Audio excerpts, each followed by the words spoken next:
കോടനാട് അഭയാരണ്യത്തിൽ ചികിത്സയിലായിരിക്കെ ചരിഞ്ഞ ആനയുടെ പോസ്റ്റ്മോർട്ടം ഉടൻ ആരംഭിക്കും. ആനയെ കോടനാട് തന്നെ സംസ്കരിക്കും. സിജോ വി ജോൺ വിശദാംശങ്ങൾ നൽകും. സിജോ, പോസ്റ്റ്മോർട്ടം നടപടികൾ ആരംഭിച്ചു എന്നാണോ മനസ്സിലാക്കുന്നത്?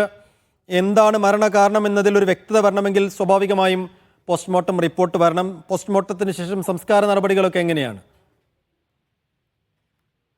പോസ്റ്റ്മോർട്ടം നടപടികൾ അല്പസമയത്തിനകം തന്നെ ആരംഭിക്കും. തൃശ്ശൂരിൽ നിന്നുള്ള വെറ്റിനറി സർവകലാശാലയിൽ നിന്നുള്ള ഡോക്ടർമാരെത്തിയാണ് പോസ്റ്റ്മോർട്ടം നടപടികൾ നടത്തുന്നത്.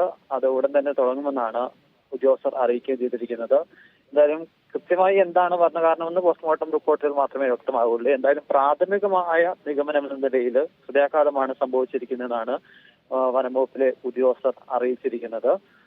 ആനയ്ക്ക് മസ്തകത്തിൽ ആഴത്തിലുള്ള മുറിവുണ്ടായിരുന്നു.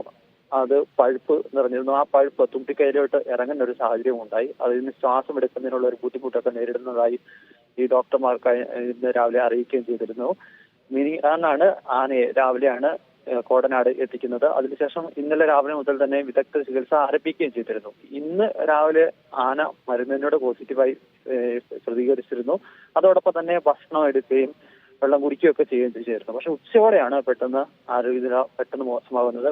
ആന അതിനെ നിർത്തിയിരുന്ന കൂട്ടിൽ തന്നെ വീണു. പെട്ടെന്ന് തന്നെ മരണം സംഭവിക്കുകയായിരുന്നു.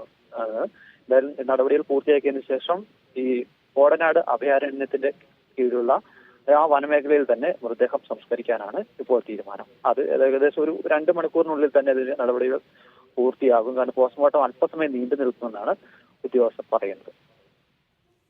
ശരി, സുജോ.